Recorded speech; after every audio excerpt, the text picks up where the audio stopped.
Hello, welcome to another episode of the Indie Founder Podcast. My name is Tiago, I'm your host, and today's episode will be all about networking, conferences, more specifically the Websummit conference. If you don't know, what is this? This is one of the biggest tech conferences in the world. It's hosted here in Lisbon, the city where I live, and I've been going to this conference for 3 years in a row. And yeah, it just finished. It was last week. It was really cool, and I met great people, great companies, and I want to kind of give you an overview of the companies I've talked to, and as well where the industry is going. And I want to speak a little bit about networking, the power of networking, and how do I or what tips do I have to give you in regards to conferences that you perhaps might apply in the future for future conferences. Before we get started, make sure to give a 5-star reviews to this podcast. You can do so. It's very easy, as I'm talking to you. Just go there and give the review, because this will help this podcast grow, and yeah, it will make me really happy. And as well, if you want to talk with me, follow me on Twitter. WBE Tiago is my handle. Twitter is a great platform for indie makers and bootstrappers, entrepreneurs. There's a big community there. Follow me and shoot me a message. Now, let's get started with this episode. First of all, as I said, this is the third time in a row that I've been to this conference. This time, I was a bit stressed because normally I get a free ticket. Just for you to understand, a ticket is around $900. But normally I have some friends, I have some connections, and I have free tickets. But this time I couldn't get those. And like 1 week before the conference happening, I was like, okay, I have no ticket. But me being me and being a very kind of optimistic person, I went to their website, the Websummit website, and I realized that they would give tickets for media. Media are like journalists and people like podcasters. I thought, hey, I have a podcast. Let me try to apply. So I applied with this podcast, the Indie Founder podcast, and I gave as well my Twitter. They were asking for like our social media. I guess they realized that I had 5,000 followers plus this podcast with more than 300 episodes, and I got the ticket. It was really cool because it also gave me access to a bunch of areas, like we had some food, catering, and place like an area with only the other media tickets, and I got to meet a lot of great people. So yeah, that was good. And we started the conference. Just for you to understand, basically, imagine there's 5 pavilions in total, and there's more than 70,000 people. So it's very overwhelming. If you go there for the first time, there's just so much people. Like if you want to go from one pavilion to the other, you just have to go around all the people. It's very overwhelming. But once you get in the zone and understand what's going on, it can also give you a lot of motivation and energy. The conference has multiple pavilions, as I said. In each pavilion, there are stages where you can kind of watch talks. Then there are booths. There are multiple types of booths. And I cannot say this. Crazy. One are the alpha tickets. They are like really small startups. Most of them are pre-seed, and they are just there speaking about it. And I guess most of them are looking for investors. Then there are the beta tickets, which are companies that are already kind of making revenue, bigger companies. And then they're like the big booth, like Samsung and whatever, Google and Amazon, and those are really nice, beautiful areas. There was one for Qatar. It was so incredible. The booth was huge. There was like a huge LCD screen on the ceiling. When I say huge, I don't even know. It's probably like 10 meters long. It's really crazy.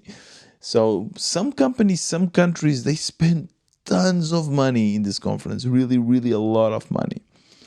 But yeah, so I never go to talks. We normally joke around that only the newbies in the Websummit go to talks. After the first year, you kind of realize that most of the talks, they are not that interesting, and it's better to just go and network with people, because it's 70,000 people from all around the world that flew in just to come to this conference. So, and just for you to understand, this time I actually didn't go to any event around, but around the Web Summit, there's other events going on, networking events, a lot of stuff. Yeah, so I've been mostly, I normally go around, and there's two things I do. One is all of these conferences, they have like, they offer you an app, and with this app you can search for keywords. So I search for keywords that interest me, like podcasting, for SEO, a lot of these topics, and I just shoot a message to everyone and try to schedule a meeting. 5 minutes meeting, 10 minutes meeting, where I get to know them, I understand what are their challenges, and I pitch my companies. That's basically it. And a lot of my work is this: messaging people, trying to figure out one place where we can all hang out and find each other. Hey, I'm the guy in the blue t-shirts and I'm next to the Qatar booth, whatever. Then it's super hard to find each other, and then the app is a bit clunky as well and a bit slow. But then we eventually do that, and it's like back-to-back meetings. The other thing I do is I go to each like startup, all the alpha companies I was talking about, and I just chat with them. I ask them what they are about, what they are doing, and that's basically the two things that I do in this conference. Now, there's a lot of like networking, and I want to focus more in a minute on what this means and what is networking, the power of networking. But before, let me kind of say a little bit about what I've seen. First of all, AI is everywhere. Yeah. It's funny because every year there's like literally one topic. I think last year was crypto and Bitcoin. Thank God that's over. I think that's a huge scam. This time was AI. And yeah, you can clearly see that these people are mostly, trying to get some investment, and they know that there are a few keywords that work. And there were a few companies that they were just putting the AI word out there, but to be honest, you cannot even, what there was one company that was, they were doing helping you to be a better leader with AI. This sounds so much bullshit, right? Like, become a better leader with AI. What is this? So I just went there and asked them, like, what do we do? Like, so basically what we do is that you have this survey, you can kind of fill it in and add your, answers regarding your personality. And then let's say you want to fire one employee, then you answer a survey for this employee, and our AI will tell you what's the best way for you to communicate with this employee. I was like, okay, that's you just get a Google survey plus a GPT license, and you connect both together. Like, it's such bullshit. And there's a lot of this, to be honest. There's a lot of bullshit, a lot of companies, a lot of people that you can clearly see it's their first startup, and some of them raise money, some of them don't. So I think probably from all those companies that spend a lot of money to be there, I don't know, maybe 5%, 1%, or even less will succeed. But yeah, so that was one company that was a little bit, I don't know. Yeah, I didn't think too much of it. I didn't think it could actually work. But then there were also other cool companies. There was one. This one was called Octi, and the company looked really cool. The idea was that you could just talk to a chat and ask for it to build you a native app, like Android or iOS app. And it sounded really cool. Like, you can just explain what you want, describe it, and you have the code, everything, and sound very interesting. And I said, cool, where can I use it? And I say, we still haven't launched it. So they raised money. They are doing this for a year, still haven't launched it. So, like, for you to understand, for me as an indie maker, we are used to launch things in like 1 week, 2 weeks. It's just absurd. I cannot imagine that people can spend millions of dollars and wait years until they launch their first prototype. It's crazy to me. Yeah. So that was one. Then there was another cool company that we met, Rocket Hub, and they are competitors of AppSumo. I guess you probably know what AppSumo is. If you don't, it's basically a tool or a platform rather for lifetime deals. And I've made a whole episode about when AppSumo approached us to launch PodSqueeze with them. The idea is that you go there, you give a lifetime deal for your SaaS, and they will help you do all the marketing, everything. And they get also a commission, a big chunk. They get like, I don't know, more than 50% sometimes of the money you make. So the goal is that you just use these platforms to get a lot of traction, a lot of people, and you don't expect to make a lot of money out of it. We met another one, like a competitor called Rocket Up, which is really cool because we got to know them and they sound cool. We exchanged contacts, and now we're going to have a meeting and see if we probably will launch ranked chase with them. So yeah, that was really nice. Then there was like a guy going around. There's always like some people that try to be different. There was like a guy going around with a helium balloon, and kind of yellow diamond on his head. And he was just, if you go on my Twitter account, in November 12th, I just shared a picture with him, and it was cool. It was a Portuguese dude, and it was getting a lot of attention. So it was very indie hacker kind of way. He got a ticket from a friend, and he said, "Okay, I just want to go around and I want to get people's attention." This company was called By the Law, and it's a Portuguese company to help kind of lawyers to manage their workflows. So that was really cool. And then we met another one, Deeply. Deeply was a cool startup. The guys were really, really nice, from Italy. And they help consumers make better decisions by kind of gathering the whole information about products in a QR code. So let's say you want to buy some apple, and you can just scan it, and it will tell you like where the apple was came from, where the apple came from, where how long or how much CO2 it spends in like transporting, all of that. So it's really cool. And it was funny story, because he said it, like I was asking like, what is your biggest frustration? He said like, I do SEO, but it's really annoying that when people search for Deply, Deply on Google, instead of seeing our company, they see Deeple. And I told him, my friend Sven, he works for Deeple. Yeah, I don't know. It was funny for me. Anyways, yeah. So those are the companies, few of the companies, and of course I talked with tons of other companies, and just heard their pitches, and tried as well to kind of speak about PodSqueeze, speak about every time there's a way, and I see that these our tools can help them. I try to kind of speak about it, but again, the goal here is not really to find clients, because one client for us gives us, let's say, $15 or so. So it's really hard to go there. To really make money, I would need to convince tons of customers and people there. I like to describe the Websummit as a place where spam is allowed. Everyone is spamming their companies, and that's allowed, and people like that.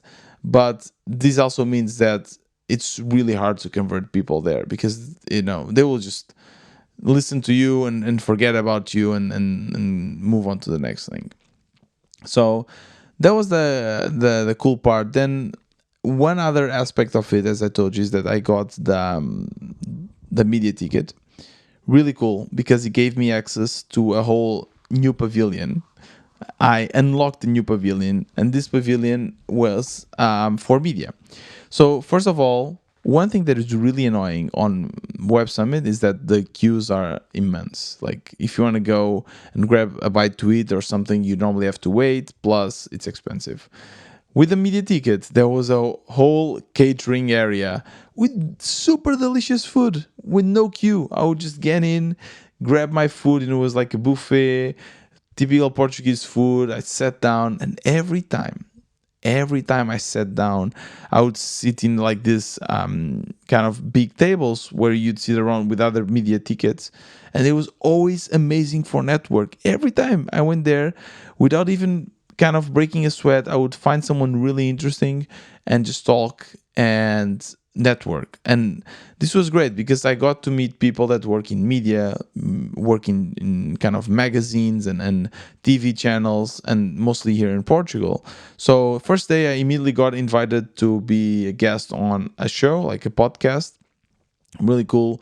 Second gay day I met gay no second gay second day I met a woman that works in a magazine. She explained a lot of things that I didn't know about the magazine and how she worked. I pitched PodSqueeze. She really enjoyed it. She like gave me the context of a lot of people in important roles in the Portuguese media where I could pitch PodSqueeze too. I have already one meeting scheduled for that, and I hope to get more. And the third day, some other guys from another podcast. So it was really cool. Every day I met really interesting people, and this is really good. So now I want to speak a little bit about networking because it's something very hard to quantify, right? So SEO is very easy to quantify because you can see how many clicks you have, how many impressions, and then you get the conversion, and you see how many based on your efforts, how much more traffic this is bringing in money. With network, you never know because it's more abstract, and you won't see the results. Sometimes you will only see the results after 1 year, 2 years. So, just to give you, I think the best way to give you an example of the power of network is to tell you about our previous conference. We went to a conference in London, the podcast show, which is more targeted for podcasters.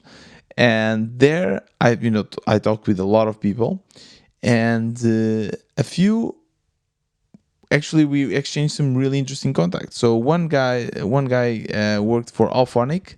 It's a company from Austria, and I thought maybe I can integrate their API with us. After talking with them, they're really nice. They showed us how it works. Like cool.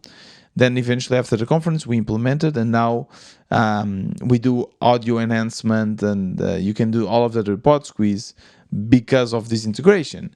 And funny enough, that word audio enhancement and improve the audio quality and so on is one of the most searched words. That is one of the keywords that brings the most traffic to PodSqueeze at the moment.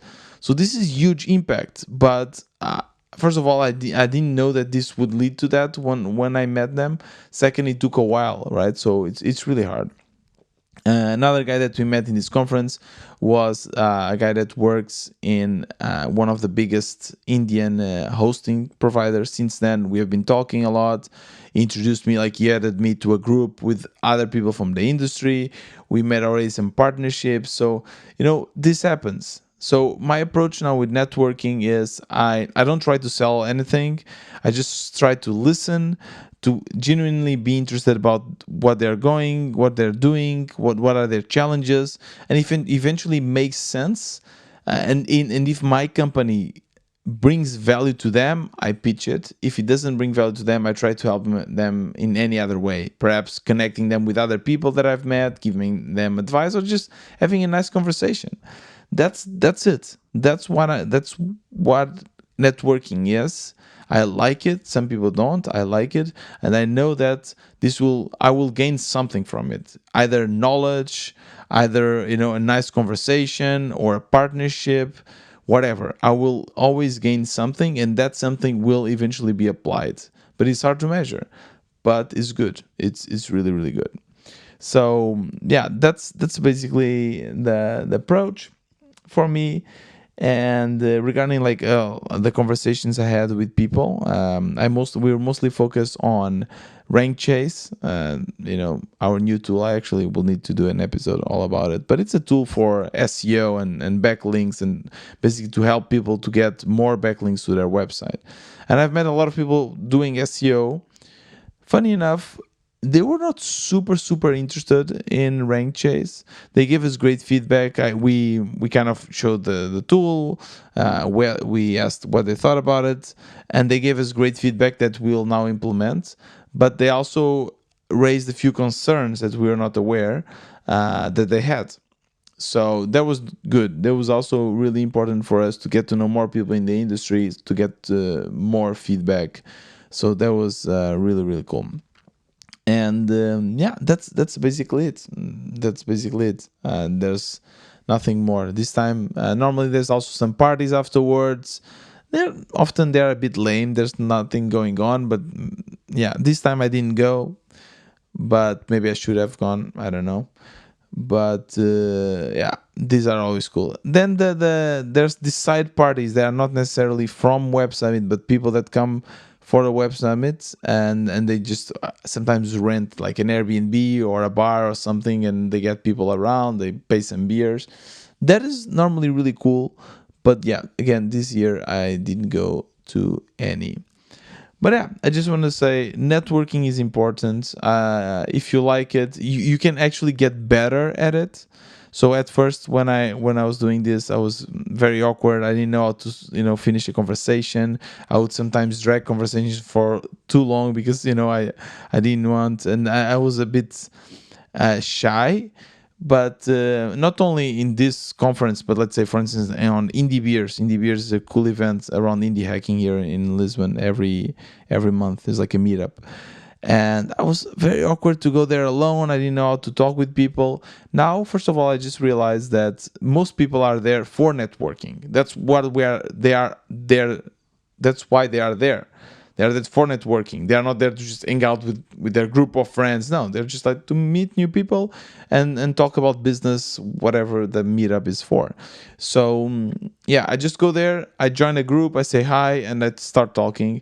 And then after a while, I say, okay, guys, great meeting you. I'll just keep on mindling, melting, middling, something, speaking with others.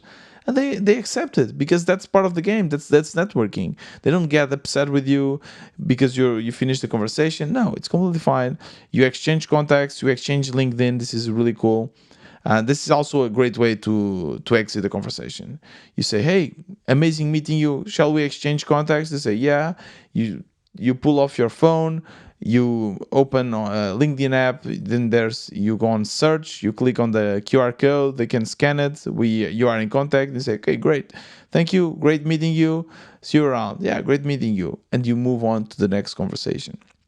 So you get better at it. As I said, it's you get more comfortable, you can speak better, and you already know what you want to say. You gain more confidence. Everything you get better as you practice. And yeah, it's a great skill to have. It's a really great skill to have. And then there's people that I've meet every year in the Web Summit, because they come as well, and I meet them once again, and it's really cool. It's really nice. So yeah, that was my experience in the Web Summits. Overall, very positive, even though it took me some time from building and developing, but it's part of the game. It energized me. It was great because I'm always there also with my friends, and yeah, it was a really cool conference. So thank you, Web Summit, for giving me a media ticket. This was another episode of the Indie Founder podcast. Once again, make sure to follow me on Twitter, WB Tiago. There's also, by the way, tons of episodes in the lists. I've recorded one of these episodes for other Web Summits that I've done in the past. And the past episode, or 2 episodes ago, actually, I interviewed Elston. Really cool interview for you to go and listen. He speaks about how, as a solo founder, he was able to bootstrap his company to $300,000 ARR. Really cool. So make sure to go there and check it out. If you want me to cover other topics, or if you have any questions, shoot me a message at WBTiago. And once again, please give me a good review on Spotify, Apple Podcasts. You can just give me a 5-star review, and then this helps kind of the algorithm to get more listeners for the Indie Founder podcast. Thank you very much. See you next week.